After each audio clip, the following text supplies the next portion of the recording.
ان کی جو حد تک عزت ہو اس کو کون واپس کرے گا؟ یہ سوال نیب میں آنے والے ہر شخص کا ہے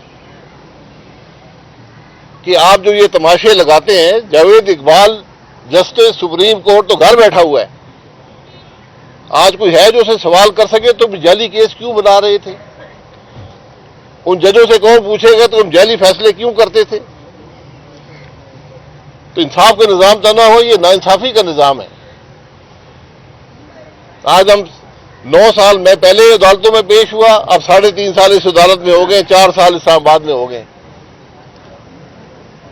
کسی دن ہم نے ہاتھ ڈالنا ہے جاوید اقبال پر، ایک دن تو انصاف کا آئے گا نا۔ تو میں آج بھی کہتا ہوں کہ یہ ناانصافی چھوڑیں، جس ملک کا نظام ناانصافی پہ مبنی ہو وہ ملک نہیں چلتا۔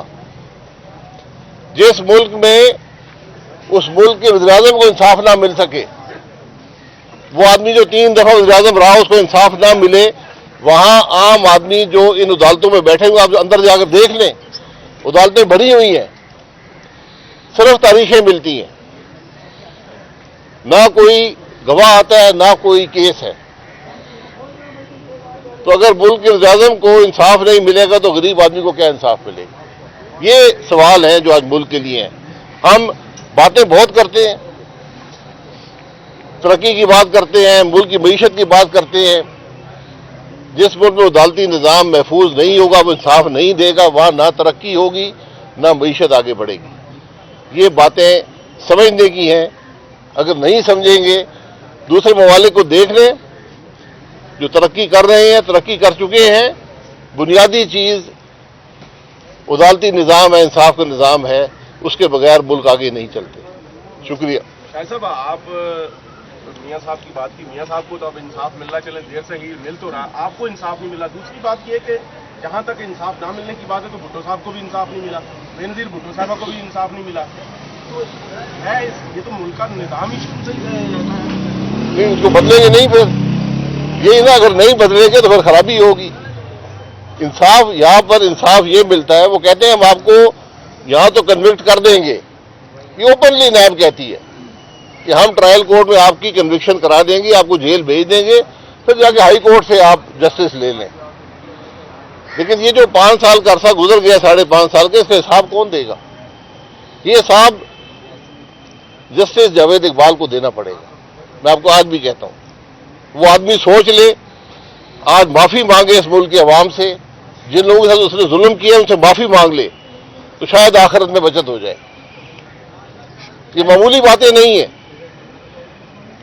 آپ جن کرسی پر بیٹھتے ہیں ذمہ داری کی کرسیاں ہوتی ہیں، انصاف کی کرسی پر بیٹھتے ہیں بہت بڑی ذمہ داری ہوتی ہے۔ اگر آپ کو احساس نہیں ہے، جو آدمی سپریم کورٹ کا جج رہا ہو اور اس کرسی پر بیٹھ کر جھوٹ بولے، ناانصافی کرے، جعلی مقدمے بنائے، اس کا کیا احتساب نہیں ہوگا؟ جناب میاں صاحب تو آپ ماشاءاللہ مقدمات سے بری ہو رہے ہیں، انصاف بھی مل رہا ہے۔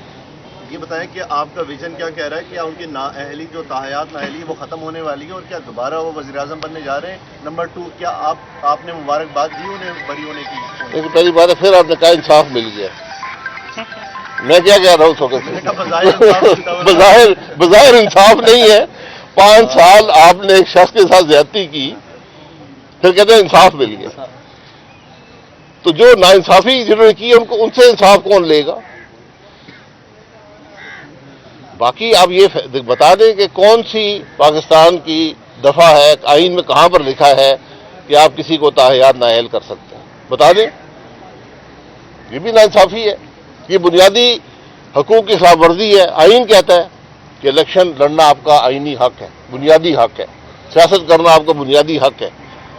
یہاں پر ملک سپریم کورٹ ہے کہ نہیں، میں تمہیں تاحیات نااہل کرتا ہوں۔ یہ کون سا انصاف ہے؟ پھر آپ کہیں گے جب واپس ہو جائیں گے کہیں گے انصاف مل گیا۔ تو پہلی بات ہے ناانصافی نہ کیا کرے نا، تاکہ انصاف دینے کی ضرورت ہی پیش نہ آئے۔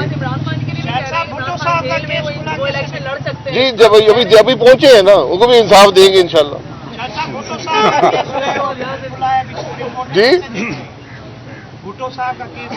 ان کو بھی انصاف دے دیں، کیا انصاف دیں گے؟ پھانسی تو آپ نے لگا دیا، میں یہ کہہ رہا ہوں نا، یہ فیصلے جعلی فیصلے کرنے سے پہلے سوچا کریں کہ ملک کا قانون کیا ہے، دنیا کا قانون کیا ہے. اب پھانسی کے بعد آپ کیا انصاف دیں گے کسی کو؟ سر یہ بتائیں کہ آپ نے کہا کہ الیکشن جو ہے اس ماحول میں نہیں لڑ سکتا. گزشتہ دنوں میں ایک چینل پہ آپ نے پروگرام میں کہا ہے. کیا آپ ایک سیاستدان ہیں تو سیاستدان کو کیا میدان خالی چھوڑنا چاہیے؟ دیکھیے، میں نے یہ کہا ہے کہ جو آج ملک کے سیاسی حالات ہیں اس میں الیکشن کچھ نہیں دے گا. ایک بڑی خرابی پیدا ہوگی، میں اس خرابی کا حصہ نہیں بننا چاہتا.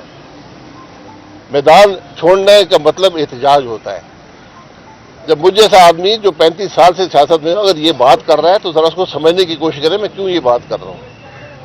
میدان خالی ہو جاتے ہیں، انسان ایک سانس کی مار ہے، میدان خالی ہو جاتا ہے. میدان کی بات نہیں ہے، بات ملک کی ہے، بات نظام کی ہے، اور بات اس ملک کے 24 کروڑ عوام کی ہے کہ ان کا کیا بنے گا. شاہ صاحب، یہ جو بھائی نے سوال پی ٹی آئی میں جا رہے ہیں، کیا کچھ اس طرح کی خبریں دے رہے کرتے ہیں؟ یار میری ان سے 6 سال سے ملاقات نہیں ہوئی، اپنی کیا رائے ہے؟ میں رائے نہیں دے سکتا اس بات. آپ کہہ رہے ہیں کہ موجودہ حالات میں الیکشن آپ نہیں لڑ رہے، کیا حالات سے خوفزدہ ہو گئے کیونکہ آپ پچھلے الیکشن میں آپ کو ہرا دیا گیا تھا، یا مفتاح اسماعیل اور مصطفیٰ نواز کی دوستی کی وجہ سے الیکشن نہیں لڑ رہے؟ میرا کوئی دعویٰ نہیں ہے، بٹ حالات سے خوفزدگی نہیں ہوتی ہے. اگر میاں صاحب نے جتنا میرا الیکشن اس دفعہ آسان ہے زندگی میں کبھی نہیں تھا. اگر میاں صاحب آپ سے ملاقات کرتے ہیں اور وہ آپ کو الیکشن لڑنے کی دعوت دیتے ہیں پھر کیا ہوگا؟ کیونکہ وہ ملاقات یہ مفروضے پر مبنی سوال میں نہیں دے سکتا. میں نے ایک فیصلہ کر دیا ہے، اس فیصلے سے میں پیچھے نہیں ہٹ سکتا. سر آپ کی لندن میں تو ملاقاتیں ہوئی، یہاں کوئی آپ کو میاں صاحب کی طرف سے کوئی دعوت ملی ہے ملاقات کی؟ نہیں، وہ کل حکم کریں. میں 4 گھنٹے لگتے ہیں اسلام آباد سے لاہور تک میں چلا جاؤں گا، لیکن کچھ اس میں آگے بحث کی گنجائش نہیں ہے میرے فیصلے. سر یہ بتائیے، الیکشن میں حصہ نہ لینے کی وجہ کیا ہے؟ مطلب اس وقت جو سیاسی معاملات جو ہیں یا کوئی اسٹیبلشمنٹ کے معاملات آپ کو جو ہے وہ بہتر نہیں لگ رہے، کیا وجوہات ہیں؟ صرف 41 ٹی وی پروگراموں پر بتا چکا ہوں کہ کیوں نہیں. اب بھی پھر آپ کو بتا دیتا ہوں کہ جو آج ملک کی سیاست ہے میرا اس سے اتفاق نہیں ہے. سیاست اقتدار کے لیے ضرور ہوتی ہے لیکن اقتدار برائے اقتدار نہیں ہوتی. جب سیاست کا مقصد صرف اقتدار رہ جائے پھر معاملہ بنتا نہیں ہے. مجھے آج اقتدار کی سیاست نظر آتی ہے، اس کا حصہ میں نہیں بننا چاہتا. یہ الیکشن کچھ نہیں دیں گے، یہ بات یاد رکھیں. اگر آج آپ نے طے نہ کیا کہ ملک آگے کیسے چلے گا، یہ الیکشن مزید انتشار کا باعث ہو. سر آپ نہیں چاہ رہے کیا نگران مسلسل چلے یا کوئی اور آگے بیٹھے؟ نہیں، میں کہہ رہا ہوں الیکشن ضرور کرائیں. الیکشن کے بغیر گزارا نہیں ہے. الیکشن کرائیں گے، بغیر آگے کا راستہ طے کیے تو خرابی ہوگی. الیکشن نہیں کرائیں گے اس سے بڑی خرابی ہوگی. اچھا سر، اگر راستہ کیا طے کریں؟ راستہ کون سا طے کریں الیکشن سے پہلے وہ تو بتائیں. یہ انصاف کا راستہ طے کر لیں، معیشت کا راستہ طے کر لیں، ملک میں اداروں کے درمیان تعلقات کا راستہ طے کر لیں، ملک کے عوام کے لیے کیا کریں گے یہ راستہ طے کر لیں. آج 4 مہینے سے انٹرم گورنمنٹ ہے، کسی نے بات کی ہے ملک کے عوام کی، ملک کی معیشت کی، ملک کے مسائل کی حل کی؟ کوئی کہتا ہے لیول پلینگ فیلڈ نہیں ہے. سب کو اقتدار چاہیے، اقتدار سے مسئلہ حل نہیں ہوگا. تو سر اس وقت جو